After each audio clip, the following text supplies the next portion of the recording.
La suite dans les idées, Sylvain Bourmont.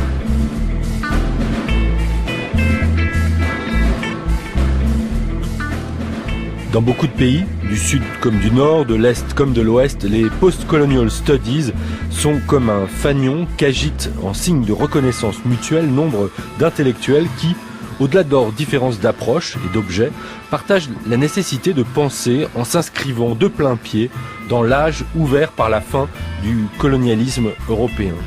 Il en va assez différemment en France, où loin d'être un fanion, le mot postcolonial semble être devenu pour beaucoup, et sans que ceci donne vraiment l'impression de savoir de quoi il parle au juste, un véritable épouvantail. Il suffit pour s'en convaincre de se reporter, par exemple, à l'appel publié cette semaine par Le Point et signé par 80 intellectuels. Alors le livre de Thomas Brisson, Décentrer l'Occident, tombe à point nommé pour qui veut se donner les moyens de comprendre ce que sont vraiment les post-colonial studies, comment elles sont nées et accessoirement pourquoi, en France, elles font l'objet d'un tel rejet.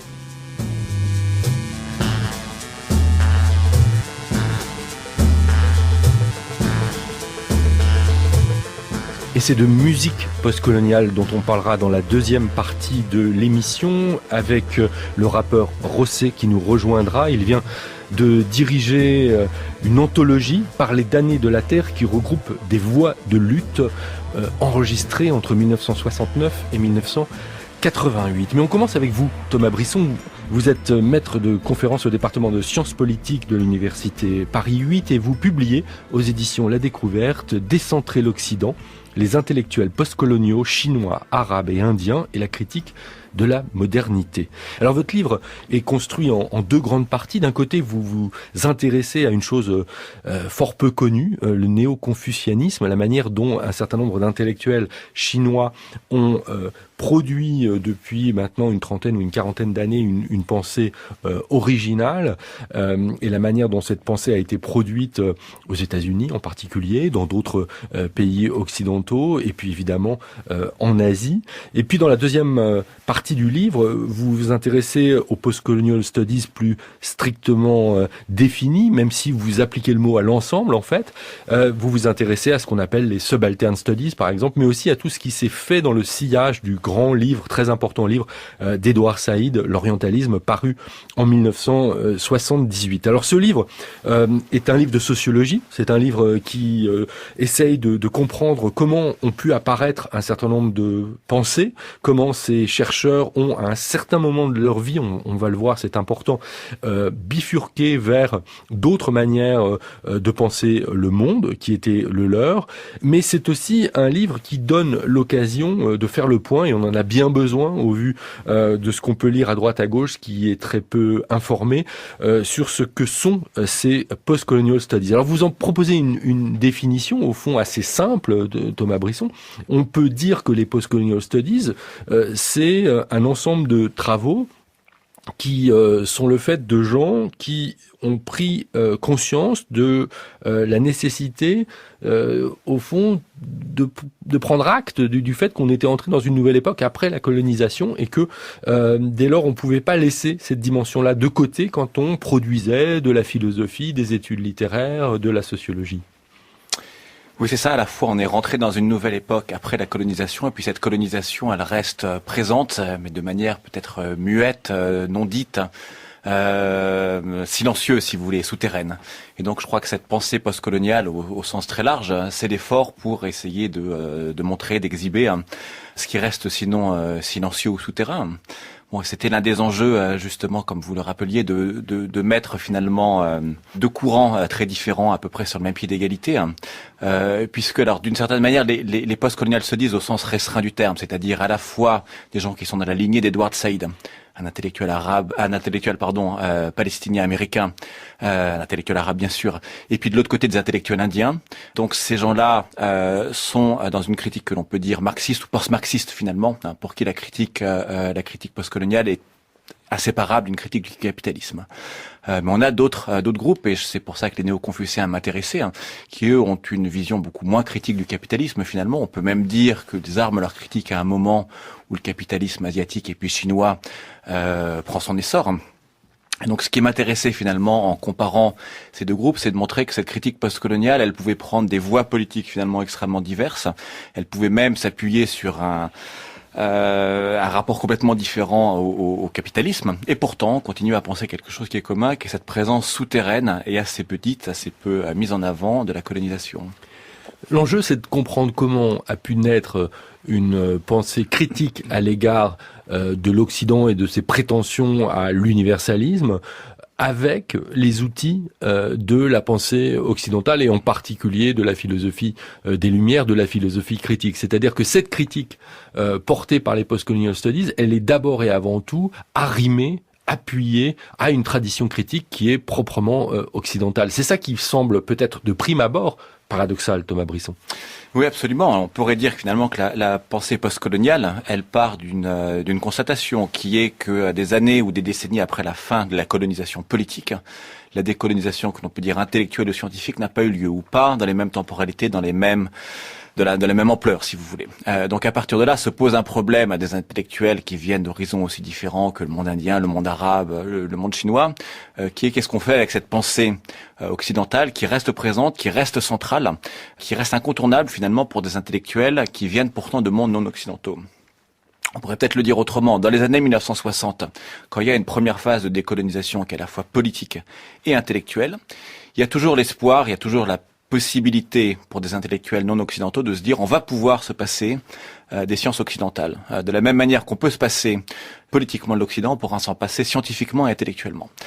Or, on pourrait dire qu'aujourd'hui, en tout cas depuis les années 1980, on est revenu à un constat beaucoup plus peut-être amer, peut-être opposé, qui est qu'en réalité, les sciences occidentales ne sont pas si facilement, on peut pas s'en dispenser de manière aussi facile. On peut pas d'un claquement de doigts dire que on pourrait faire sans les grands textes de la tradition intellectuelle occidentale. Et tout l'effort finalement des post-colonial studies, c'est de se demander comment peut-on aller au-delà de l'Occident intellectuel, tout en s'appuyant sur cet Occident intellectuel. J'ajoute juste un point qui est que finalement cette difficulté à se passer de l'Occident scientifique ou de l'Occident intellectuel n'est peut-être pas forcément une malédiction ou un mal. En tout cas, pour la plupart, la quasi-totalité des intellectuels indiens, arabes ou chinois, c'est en réalité une chance, c'est en réalité aussi une manière de dire que les cultures, les traditions ne sont pas séparées rigoureusement, mais qu'elles s'interpénètrent, qu'elles s'hybrident, qu'elles permettent un dialogue constant. Et même qu'il ne s'agit pas nécessairement de renoncer à toute idée d'universel ou d'universalité. De ce point de vue-là, la figure et les textes d'Edward Said sont extraordinairement importants. Je le disais tout à l'heure, son livre publié en 1978, l'orientalisme, va marquer beaucoup d'esprits, va être discuté, mais va être parfois réapproprié d'une manière qui ne convenait pas à son auteur, à tel point qu'Edward Said va écrire de nouvelles préfaces au moment de la réédition du livre pour mettre en garde contre certaines lectures qui verraient dans son texte une tentative de rendre impossible tout universel. Si Edward Said écrivait, c'était à la fois comme intellectuel palestinien, travaillant en grande partie essentiellement aux États-Unis, mais en contact avec des gens dans le monde entier, et qui ne perdait jamais de vue l'idée de cette tradition des Lumières qui lui importait beaucoup. Si il y a quelque chose dont il était l'ennemi, c'était bien tous les provincialismes, Thomas Brisson. Oui, absolument. Je pense que pour éclairer ce que vous dites, on peut simplement refaire une genèse très rapide de l'orientalisme. Au départ, Edward Said est un intellectuel assez isolé aux États-Unis. Alors, il est bien sûr professeur à l'université de Columbia, mais en réalité pendant très longtemps. Spécialiste de littérature. Alors, spécialiste de littérature et de littérature européenne. Pendant très longtemps, Joseph Conrad notamment. De Joseph Conrad en particulier, sur lequel il a fait sa thèse. Pendant très longtemps, il ne met pas du tout en avant le fait qu'il est palestinien. On pense d'ailleurs que c'est un juif levantin. Ses collègues le pensent, et lui-même n'a pas forcément le souci de dissiper ça. Bon, quand il commence à écrire l'orientalisme, ça s'inscrit dans une trilogie plus large. Et Edward Said n'a pas beaucoup d'écho à ce moment-là. Il travaille de manière assez solitaire et arrive effectivement à l'orientalisme en 1978. Et là, il est le premier surpris, un écho tout d'abord national puis international absolument extraordinaire. C'est l'un des livres les plus lus en humanité, en sciences sociales, l'orientalisme. Et c'est vrai que ça va produire un certain nombre de lectures, en particulier de la part d'un certain nombre de groupes. Alors, on a des groupes dits ethniques aux États-Unis, les groupes des minorités sexuelles, les féministes, etc. Des lectures extrêmement plurielles. Certaines, pas la majorité, mais certaines, vont appuyer une tendance qui est une tendance un peu de fond aux États-Unis, qui est de dire finalement on doit rester dans une forme d'entre-soi politique et intellectuel. Et c'est effectivement ce qui va apparaître dans les préfaces que très rapidement Saïd va écrire à l'orientalisme. Dès 1979, dès 1980, il met en garde en disant « Penser que seuls les Noirs peuvent parler des Noirs est une erreur absolue. Penser que seuls les Arabes peuvent parler des Arabes est une erreur absolue. » Effectivement, vous le disiez, lui-même est quelqu'un d'une grande culture qui est capable de faire des passerelles entre le monde arabe dont il est originaire, mais également les langues et les cultures d'Europe. Bon, c'est quelqu'un qui est éduqué en anglais et en français autant que en arabe, qui lisait couramment l'allemand, le grec, le latin, je crois. Et éduqué en musique aussi. Éduqué en musique aussi, absolument, c'est un ami proche de Daniel Barenboim et il était critique musical pour le New York Times. Alors, cette figure de Saïd permet de comprendre un certain nombre d'éléments sociologiques que vous mettez sur la table pour saisir ce qui se passe dans ce moment des années 70-80. Saïd est exemplaire de ce point de vue-là. C'est un idéal type qu'on peut retrouver. On peut retrouver certaines caractéristiques chez d'autres intellectuels. En particulier, une chose qui est frappante quand on lit votre travail, Thomas Brisson, c'est le fait que tous ces gens ne sont pas nés au monde intellectuels post-coloniaux. Ils ont fait un cursus, en général, ils ont fait des études dans des établissements scolaires très privilégiés dans les pays où ils sont nés, ou en Occident. Ils sont venus, en tous les cas, pour beaucoup d'entre eux, enseigner ou faire leur thèse, enseigner aux États-Unis pour beaucoup, mais il leur a fallu un certain temps. Il leur a fallu acquérir une certaine position sociale et académique en fait pour s'autoriser d'une certaine façon à s'inscrire et à construire dans le même temps, parce que c'est pas vraiment s'inscrire dans la mesure où le courant ne leur préexistait pas, à construire séparément et ensemble ce qu'on va finir par appeler les post-colonial studies. Oui, c'est vrai qu'on peut dire d'une certaine manière qu'il n'y a pas d'intellectuels postcoloniaux. Il y a des gens qui sont devenus des intellectuels postcoloniaux, et c'est vrai que de ce point de vue-là, ça devrait réfléchir les gens qui les critiquent, souvent sans les avoir lus, et qui font comme s'il y avait un groupe bien constitué qui aurait toujours existé. Si on regarde un tout petit peu les trajectoires, c'est tout à fait faux.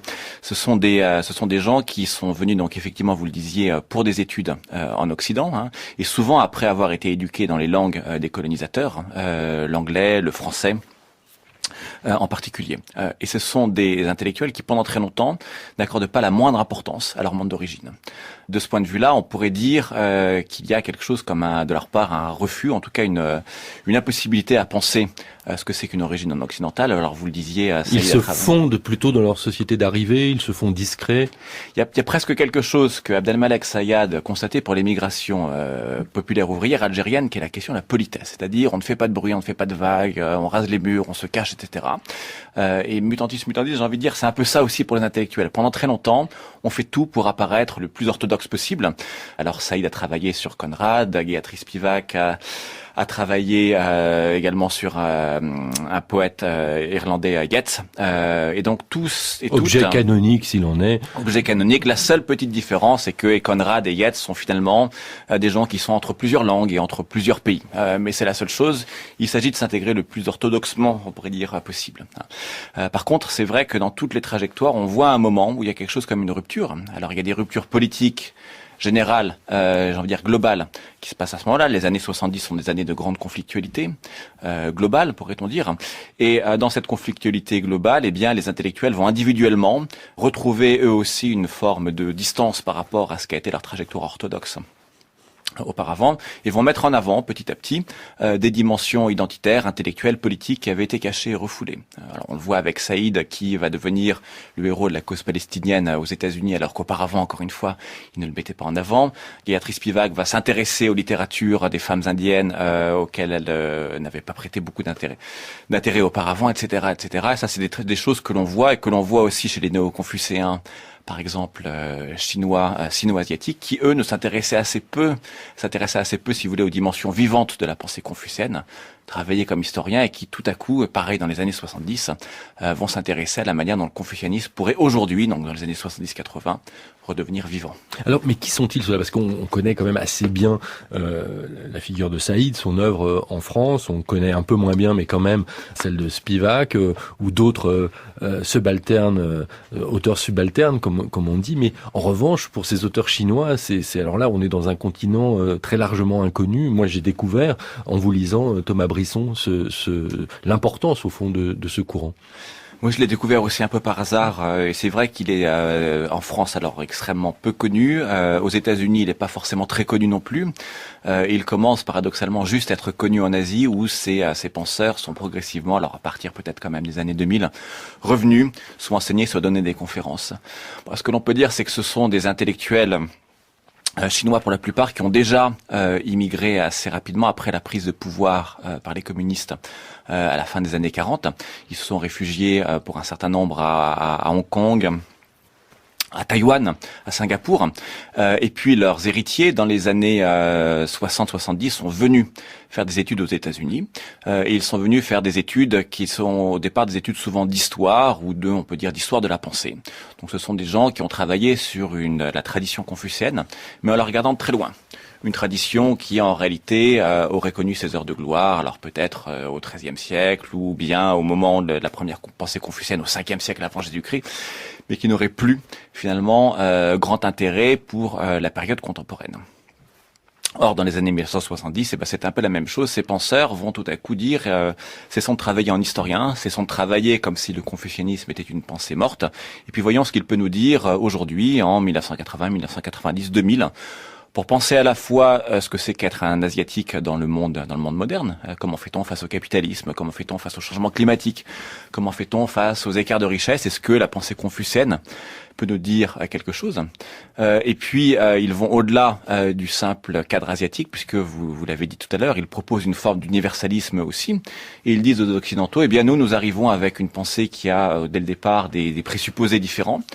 Qu'est-ce qu'on peut vous dire à vous occidentaux dont la pensée s'est globalisée sur vos propres apories, sur vos propres limites? Est-ce que le fait que par exemple dans la tradition confucéenne nous ayons un rapport à la nature qui soit différent peut nous aider à essayer de faire face à cette catastrophe qui nous menace tous et qui est finalement le changement climatique amené par des siècles finalement de pensée technique et scientifique occidentale? Alors, c'est passionnant de découvrir ce courant. Si on revient, Thomas Brisson, à cette situation étrange dans laquelle la France se trouve vis-à-vis de ces évolutions intellectuelles, au fond, en vous lisant, je me suis dit, mais finalement, la France n'est pas totalement absente parce que la France a fourni la pensée d'un certain nombre d'intellectuels français, pour être plus précis, a fourni des outils très précieux pour nombre de ces auteurs post-coloniaux qui se sont servis de ce qu'on a appelé un peu vite avec cette étiquette French Theory, donc beaucoup de philosophes français ou de théoriciens des sciences humaines et sociales français qui ont été importés aux États-Unis. Au fond, il y a comme une division du travail quand on vous lit. On se dit, finalement, la France aurait apporté, pour participer à la naissance des Postcolonial Studies, un certain nombre de concepts, de textes, d'auteurs importants qui ont servi à ces auteurs postcoloniaux. Et puis les États-Unis ont apporté les postes universitaires, les chaires, la reconnaissance académique que l'université française s'est bien gardée d'apporter, parce que ce qui frappe, c'est quand même la pauvreté du nombre de ces chercheurs avec ce type de trajectoire dans l'université française, y compris aujourd'hui. On voit beaucoup plus, par exemple, de chercheurs ou de professeurs issus de l'Afrique francophone enseigner dans de prestigieuses universités américaines qu'en France. Est-ce qu'il n'y a pas là une sorte de division du travail, le côté matériel pour les États-Unis, la reconnaissance symbolique et matérielle, et puis en France, l'aspect, la superstructure intellectuelle en quelque sorte? Alors il y a une forme de division du travail qui risque d'aller en s'accentuant vu les récentes mesures sur l'accueil, ou en fait le non-accueil des étudiants étrangers en France. C'est-à-dire le projet d'augmenter les droits d'inscription des étudiants étrangers, ce qui ne va pas favoriser l'accueil de ces étudiants, alors que d'autres pays, eux, sont très organisés depuis longtemps pour accueillir ces étudiants étrangers. Absolument. Et alors que ce que j'ai vu, moi, si vous voulez, en faisant un peu l'histoire sociale, c'est que tous les intellectuels sont arrivés en tant qu'étudiants. Aucun n'est arrivé avec une carrière déjà faite. Ils sont tous venus d'abord comme étudiants et sont restés comme intellectuels. Sur votre question, oui, pour les années 1980. Alors l'histoire est un tout petit peu plus compliquée, mais je la fais pas ici. Ce qu'on oublie souvent, c'est que dans les années 1960, il y a quand même un débat très fort en France sur ce que c'est que la colonisation et ce que peut être ou ne pas être la décolonisation intellectuelle. Bon, il y a des penseurs importants, d'Anwar Abdelmalek, Abdallah Lahoui, il y a des penseurs français qui y participent, Maxime Renasson, Jacques Berck, d'autres. Donc de ce point de vue-là, il y a quand même tout un effort de pensée de ce qu'a été la colonisation qui est fait dans les années 1960. Et c'est vrai qu'à la fin des années 1960, le monde intellectuel et scientifique français pense qu'il a d'une certaine manière résolu la question. Il l'a résolu en partie d'ailleurs en intégrant des intellectuels arabes ou autres aux structures scientifiques françaises. Donc ça, ça a quand même été fait. Paris est devenu une capitale intellectuelle arabe dans ces moments-là. Et elle l'est restée pendant longtemps. Elle l'est encore d'ailleurs aujourd'hui, même cette histoire est assez peu faite. Par contre, c'est vrai que dans les années 1980, d'une certaine manière, les États-Unis ont pris le relais des anciennes capitales européennes post-coloniales, finalement comme centre des migrations globales. Et que de plus en plus, les intellectuels du monde arabe, des mondes indiens, des mondes chinois se dirigent vers les États-Unis et non plus vers les anciennes métropoles coloniales. Donc là, il y a une forme de renversement qui va faire que, j'ai envie de dire, les centres européens vont se trouver légèrement marginalisés.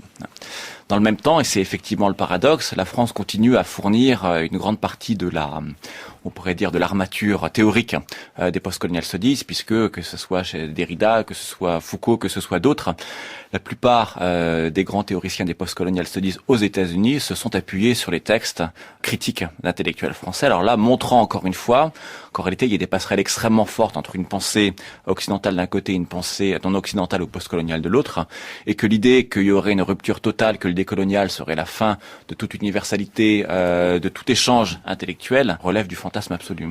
Alors évidemment, ce à quoi on pense immédiatement, c'est qu'on se dit c'est plus facile aux États-Unis dans la mesure où il ne s'agit pas d'un pays ayant eu des colonies à proprement parler, d'une part, et d'autre part, il s'agit aussi d'un pays où, même quand il s'est trouvé impliqué dans des guerres qu'on peut considérer comme décoloniales, le Vietnam par exemple, sans avoir été un empire comme la France ou la Grande-Bretagne, cette guerre a fait l'objet de productions culturelles très rapidement, de films, de romans, choses qu'on ne retrouve pas dans la situation française où par exemple la guerre d'Algérie a été mise sous le boisseau d'une certaine façon et qu'il faut encore attendre très longtemps pour connaître un certain nombre de choses. Ça vaut pour les travaux d'historiens, ça vaut par la reconnaissance, récemment encore Maurice Audin, etc.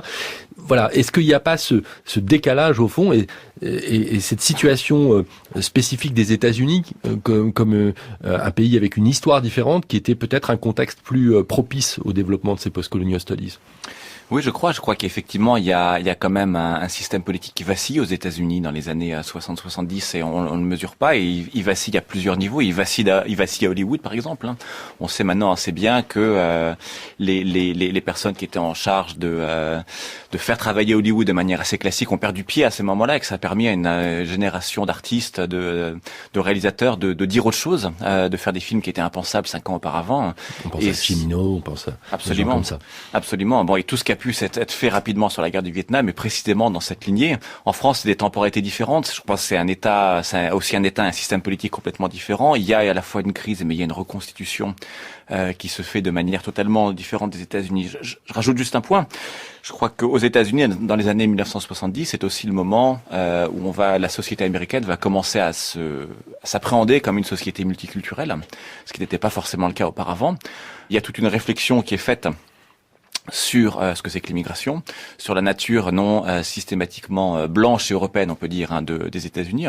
Les universités vont être associées à ce mouvement, c'est-à-dire que c'est dans les universités qu'on va commencer à réfléchir qu'est-ce que ça veut dire d'être noir américain, native american, asiatique américain, etc., etc. Et que d'une certaine manière, les penseurs postcoloniaux, ils bénéficient de ça aussi. J'ai envie de dire que leur influence globale, elle se construit aussi face à des problématiques qui sont très nationales et très américaines et qui sont finalement de l'ordre d'une pensée, d'une réflexion sur ce que c'est que une Amérique qui se pense comme plurielle. Alors pour nuancer peut-être cet argument que j'utilisais, le fait que c'était difficile de faire ça dans un ancien empire colonial, on peut prendre la situation de la Grande-Bretagne où on voit peut-être un autre mode de colonisation, un autre mode de décolonisation. Toujours est-il qu'on voit dans le domaine culturel en particulier une attention portée au post-colonial. Je pense à toute cette génération d'écrivains de fiction britannique apparue entre la fin des années 70 et le début des années 80, cette génération de l'Empire contre-attaque, comme on les a appelés, avec des auteurs comme Salman Rushdie ou Ben Okri, par exemple, mais ils sont nombreux. Phénomène qu'on n'a pas vu de manière comparable en France, où on est dans un autre rapport au multiculturalisme, Thomas Brisson. Oui, je crois que là, c'est plus généralement un problème de langue et de littérature, et ça, faudrait inviter des spécialistes qui en parleraient beaucoup mieux que moi. Il me semble que l'anglais, c'est resté une langue globale, et qu'elle s'est assumée très rapidement comme langue globale, c'est-à-dire en ouvrant des espaces pour les voix littéraires des Indiens, des Africains, et que le français a eu du mal à se projeter dans cet horizon global. Bon, c'est une langue qui était une langue dominante jusqu'au moins aux années 60-70 au niveau littéraire, et qui n'a plus été à partir de ce moment-là, qui a eu tendance à se replier sur le territoire hexagonal et à introduire une distinction qui est complètement néfaste entre les littératures françaises et les littératures francophones, avec, vous en doutez évidemment, une manière de minoriser les secondes, alors même que les voix sûrement les plus intéressantes de la littérature francophone française actuelle sont des voix africaines. D'ailleurs, les universitaires américains ne s'y trompent pas, qui consacrent beaucoup d'études à ces gens, ou qui l'auront réservé des postes. Je pense à Édouard Glissant en particulier. Absolument, c'est effectivement à lui que je pensais aussi. Les littératures, les différentes littératures francophones, créoles, nord-africaines, africaines, ont été reconnues aux États-Unis, ou en tout cas étudiées aux États-Unis avant de l'être en France. Bon, il y a eu quelques reconnaissances plus récentes, des prix qui ont été donnés, mais c'est vrai que l'espèce de différence de temporalité est frappante de ce point de vue-là. Alors avant de revenir dans la deuxième partie de l'émission à ces aspects culturels avec Rosset, avec la musique, une dernière question, Thomas Brisson. Vous disiez tout à l'heure que finalement ces post-colonial studies étaient inséparablement à la fois politiques et épistémologiques. L'idée, c'est évidemment aussi d'essayer d'inventer un autre mode de connaissance qui soit moins centré sur l'Occident. C'est peut-être là qu'on trouve une partie d'une critique qui n'est certainement pas une critique politique, qui est adressée en France par des chercheurs. Je pense à Jean-François Bayard, je pense à Jean-Loup Hamsel, qui sont plutôt en sympathie politique, je dirais, avec les post-colonial studies, mais pour qui l'ensemble de ces travaux peut poser des problèmes davantage de nature épistémologique, parce que précisément ils n'ont pas la solidité des sciences sociales, que ce sont des choses un peu de bric et de broc parfois, et que la dimension littéraire ne va pas toujours sans poser problème. Mais après tout, ces critiques pourraient s'adresser aussi à d'autres studies entre guillemets, les cultural studies, les feminist studies, qui n'ont pas cette consistance que peuvent avoir l'anthropologie, la sociologie comme discipline scientifique. Thomas Brisson. Oui, absolument. Et Bayard et Hamsel, ils sont tout à fait dans leur rôle en lançant une discussion finalement scientifique qui est tout à fait bienvenue. Et qui n'est pas du tout de même nature que l'appel du point dont on parlait tout à l'heure. Absolument pas. C'est une critique intellectuelle. C'est une critique intellectuelle qui fait partie de la manière dont on fait la science. Et j'ai envie de dire qu'ils ont raison et que les intellectuels postcoloniaux eux-mêmes leur concéderaient assez volontiers une bonne partie de leur critique. Peut-être pour cela, il y a un livre qui me paraît tout à fait exemplaire, qui est Provincialiser l'Europe de Dipesh Chakrabarty, qu'on cite toujours parce que le titre est spectaculaire, qu'on lit moins, mais dans ce livre qui est effectivement un grand livre sur ce que pourrait être, ce qui n'est pas encore une pensée non occidentale, Chakrabarty est le premier à dire les sciences occidentales, avec ce qu'elles nous ont apporté de robustesse scientifique, de manière de faire, de manière de réfléchir, de poser des questions, elles sont irremplaçables. Et pour le moment, dire qu'on pourrait s'en passer, c'est une illusion. C'est quelque chose en tout cas qui n'est pas à notre portée. Et je crois que de ce point de vue-là, il y a, quelles que soient leurs différences par ailleurs, des formes de dialogue qui sont extrêmement fortes entre des gens comme Hamsel, comme Bayard, comme d'autres, qui ont été formés dans des disciplines de manière assez classique, et des post-colonial studies qui, bien sûr, cherchent à remettre ces disciplines en question, mais qui savent bien que ça ne se fait pas, encore une fois, d'un claquement de doigts. Alfred Panou, Je suis un sauvage, un disque paru sur le label Sarava. Bonjour Rosset. Bonjour. C'est l'une des pépites que vous avez réunies dans cette anthologie Parler damnés de la Terre. Alors qui est Alfred Panou? Pourquoi l'avoir mis dans cet ensemble? Alors Alfred Panou, c'est donc un grand monsieur. Donc voilà, sur ce projet, donc il est musicien parce qu'il n'est pas que ça dans la vie.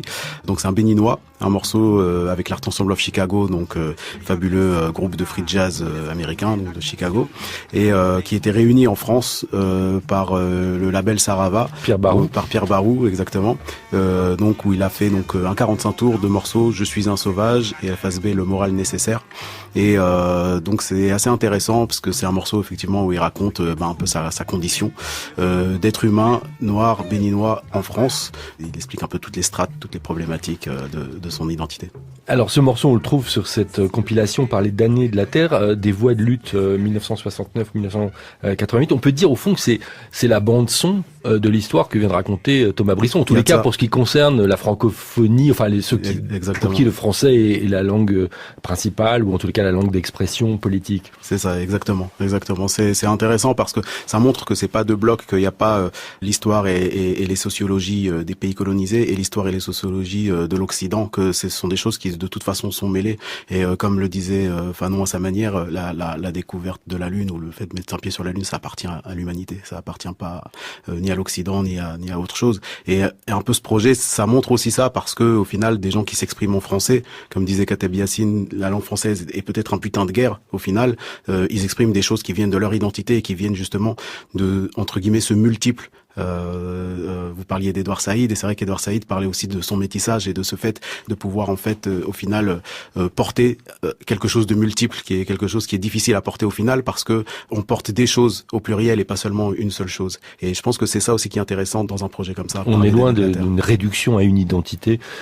C'est vraiment tout le contraire. Qu'est-ce qui vous a conduit à faire ce travail qui est très documenté? On a dans le livret des textes d'historiens. Au fond, il y avait le besoin d'écrire cette histoire trop peu connue, trop peu partagée. Bien sûr, qui est pas du tout partagée. Moi, c'était un besoin. C'est un besoin parce que en tant que rappeur qui porte donc la migration, qui porte la banlieue, qui porte les identités, vu que je fais un rap, on va dire sans gros mots, avec un langage assez soutenu, souvent on me renvoie donc les grands chanteurs français que sont Brel, Brassens, Ferré, etc. Ce qui est assez flatteur. Mais c'est vrai que le manque, on le voit déjà à partir de là. C'est-à-dire que moi, je suis incapable de dire qui sont mes aînés. Je suis incapable de dire qui sont ceux qui portent dans la langue française. Maintenant, vous le savez un peu mieux. Maintenant, je le sais parce que j'ai dû faire ces recherches-là, mais parce qu'elles sont pas présentes sur le territoire français au final. Et donc, je peux dire oui, effectivement, je suis. Enfin, merci, c'est très flatteur de me citer ces grands noms, mais il y aurait aussi Slimane Azem, par exemple. Voilà. Il y aurait aussi Slimane Azem, il y aurait aussi des gens qui ne viennent pas forcément des mêmes origines que moi, mais dont je sens cette fraternité, on va dire, de nostalgie et de mémoire. Je pense à des Mano Charlemagne, je pense à ce Alfred Panou. En fait, des gens qui se sentaient l'envie ou le besoin de parler de l'urgence et du temps présent et de donner un avis dans leur art.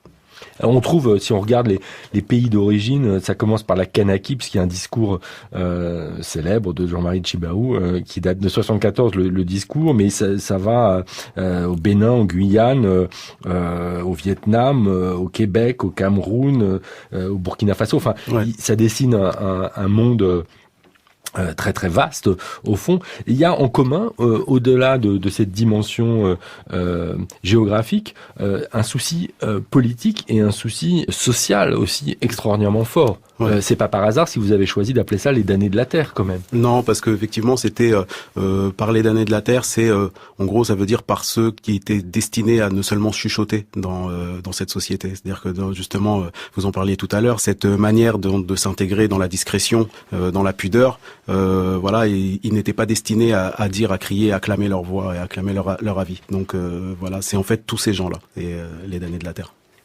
Thomas Brisson, comment vous interprétez au fond le rôle qu'a pu jouer ce terreau culturel?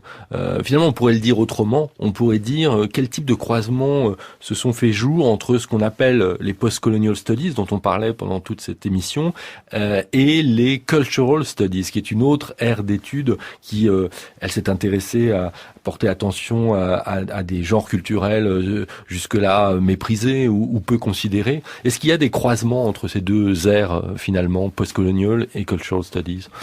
Il y a eu des croisements, ne serait-ce que parce que une grande partie des gens qui ont fait des cultural studies ou qui sont les objets d'études, j'ai envie de dire, des cultural studies, sont eux-mêmes les descendants et les descendantes des migrations postcoloniales. Donc de ce point de vue-là, où il y a effectivement des choses qui ont essaimé. Alors, il y a un nom qu'on pourrait citer, c'est celui de Stuart Hall en particulier, sociologue britannique d'origine caribéenne qui a joué un rôle très important dans le développement des cultural studies. Oui, absolument. Et c'est vrai que et le cas de Stuart Hall serait un bon exemple. Ce que ça montre aussi, c'est que ça permet de s'intéresser à d'autres objets, pas forcément les grandes littératures ou pas forcément les grandes philosophies au sens le plus canonique du terme, mais des objets qu'on dit plus humbles, plus quotidiens, plus modestes, et des voix, précisément des voix qui sont des voix oubliées sinon. Rosset, on a le sentiment néanmoins que avec la musique, parfois les choses sont plus simples que la musique, qu'elle soit la musique américaine aujourd'hui ou la musique qui se produit en France, elle est quand même incroyablement métissée, pour reprendre un mot, ou hybridée, et que elle charrie toute une histoire. Ce qui est moins évident, c'est qu'elle charrie la conscience de cette histoire. C'est ça.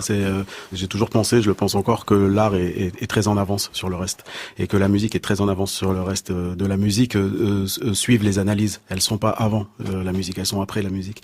Et la musique n'a pas le temps, pas avec les frontières. Elle a pas le temps avec ça en fait. La musique, elle est hybride. Elle a toujours été dans l'hybridité. Elle voyage très vite. Dire qu'au Burkina, on a aussi la musique de Cuba. Il y a pas le temps des analyses pour ça. C'est déjà là. Donc au final, c'est à travers la musique on découvre effectivement ces trésors et on peut faire des analyses qui sont très riches et qui sont infinies par rapport à ça. Et c'est vrai qu'un projet comme ça, moi dans ce projet-là, alors que j'ai pas du tout de notion moi intellectuelle de tout ça, dans ce projet-là, c'est ce que j'ai compris et c'est ce que j'ai trouvé, c'est le tiers-mondisme, c'est la tricontinentale, c'est les non alignés, c'est tout ça que j'ai trouvé en faisant ce projet, alors que c'est un projet à la base et avant tout musical. Oui, parce que c'est une chose, j'ai l'impression qu'on n'a pas souligné tout à l'heure, ces années 70, c'est aussi des années dans lesquelles le mur de Berlin n'est pas encore tombé. Donc il y a ces deux blocs et puis il y a éventuellement la possibilité d'un troisième bloc. Il y a la possibilité d'un troisième bloc, effectivement, qui dure longtemps, puisqu'il y a aussi des conférences qui vont se tenir après à Alger, à Mexico, dans d'autres endroits. Moi, sur les post-colonial studies, celle que j'ai vue, c'est aussi l'échec de ce mouvement. Le problème, c'est qu'on a effectivement une expérience très forte dans les années 50-60, et puis que à partir des années 1970, ça commence à se gripper, pour des raisons qui sont diverses et qui sont nombreuses.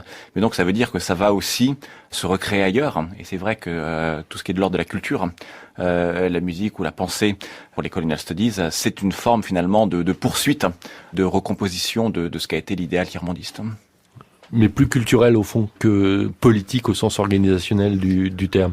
Parce qu'au sens politique, pour le coup, il y a un échec assez patent malheureusement à renverser l'ordre global, et on voit effectivement que cet ordre global qui s'est considérablement consolidé tel qu'il existe aujourd'hui avec ses inégalités et ses asymétries, il y a encore quelques décennies, on pensait pouvoir le transformer significativement, et les pays du Sud pensaient pouvoir y trouver une place qui soit pas la place dominée, disons aujourd'hui pour un certain nombre d'entre eux. José, je voulais revenir sur ce constat que vous faisiez, que finalement les choses vont assez vite avec la musique, mais on s'en rend pas toujours compte. C'est ça qui a nécessité, au-delà du fait de sortir un CD dans lequel on trouve tous les titres, ce qui était déjà un geste très fort, le fait d'imaginer autour de ce disque un livre, on peut le dire comme ça, parce que c'est plus qu'un livret, c'est un livre, il y a des textes importants et vous avez décidé de travailler avec des historiens. Oui, alors le truc c'est ça, c'est que moi au final je prends comme outil le disque vinyle, c'est comme ça que je fais mes recherches. Donc en gros voilà, la mémoire elle est fossilisée dans le sillon du disque vinyle. Mais sauf que j'ai pas moi les outils intellectuels pour tout comprendre et je m'en rends vite compte parce que je trouve des trésors mais je ne sais même pas que c'est des trésors tellement que cette histoire n'est pas dite. Et donc du coup j'ai donc demandé à deux amis historiens, donc Naïma Yahi et Hamzat Boukari, de m'aider à agrandir ce projet en mettant donc des textes. Au lieu de mettre les textes des morceaux, l'idée c'était de mettre les contextes des morceaux parce que c'est là aussi où ça prenait toute son ampleur. C'est-à-dire, il s'agit de resituer chacune des figures dans le moment particulier de cet enregistrement, des trajectoires des uns et des autres qui sont souvent complexes d'ailleurs. C'est ça, exactement. C'est-à-dire que voilà, quand il y a un morceau, comprendre quand il a été fait, pourquoi et comment et dans quel contexte, c'est très important aussi. Parce que dans ces artistes-là, voilà, il y en a qui ont été menacés, il y en a qui sont morts, il y en a qui se sont pris des balles dans le corps. Voilà, il y a toute une histoire qui va avec. Ce sont des morceaux de l'instant, des morceaux d'un moment qui donnent un avis. Et c'est ça qui est intéressant aussi. Et qu'en est-il au fond de cette mémoire, de cette histoire dans les pays, non pas en France, mais dans les différents pays concernés? J'imagine que c'est très variable d'une situation à l'autre. Si l'on prend le cas du Mali, qui est un pays dans lequel la musique joue un rôle central, extraordinairement important au plan social, même au plan économique, il y a probablement une attention, une mémoire plus grande que dans des pays dans lesquels la musique n'est pas aussi importante en quelque sorte. Bien sûr, c'est assez intéressant de voir en fait ce que ces artistes artistes ce que leur âme aujourd'hui représente, aussi bien dans leur pays d'origine que dans les pays dans lesquels ils ont été exilés. Par exemple, quand moi je prends un artiste comme Mano Charlemagne, donc haïtien, qui a porté la langue française donc dans toute sa musique de manière générale, qui a été quand même maire de Port-au-Prince à un moment, qui est décédé il y a 2 ans, quand en fait il s'est pris des balles dans le corps à Haïti, il y a quand même eu une pétition qui a été faite par Sean Penn, Spike Lee, Robert De Niro pour qu'il soit accueilli à Miami. Aujourd'hui, maintenant qu'il est décédé, il a une rue qui a son nom en fait à Miami. Faut savoir que cet artiste donc qui porte la langue française dans toute sa carrière n'est pas connu en France. Et c'est là en fait où c'est intéressant justement d'essayer de comprendre. C'est comme quand vous parliez tout à l'heure par rapport à la guerre d'Algérie, comment la France en fait gère son passé colonial et le fait justement de comprendre l'importance d'avoir ce genre de matières qui sont les post-colonial studies, mais comme d'avoir aussi ce genre de projets qui sont des projets de patrimoine qui arrivent là où il y a un réel manque d'identification pour une grande partie de la population française. Alors les vinyles, vous disiez comme source principale, mais j'imagine que Internet, le web a été aussi un outil précieux. Bien sûr, ouais, c'est aujourd'hui on peut pas faire sans. Et effectivement, si je parle de Mano Charlemagne ou d'autres, ça n'est pas trouvable sur le territoire français. Donc ce sont des disques que j'ai dû chercher parce que ils existent au Canada, ils existent aux États-Unis. Merci Rossé, je rappelle le titre de cet ensemble, cette anthologie, Parler d'années de la Terre, des voix de lutte 1969-1988, c'est publié par le label Hors Cadre et on le trouve, il suffit pour ça de taper sur internet dans un moteur de recherche et on trouve le moyen de se procurer ce disque et ce livre, les deux vont ensemble. Je rappelle le titre aussi du livre de Thomas Brisson, Décentrer l'Occident, les intellectuels postcoloniaux, chinois, arabes et indiens et la critique de la modernité. C'est un livre qui paraît à la Découverte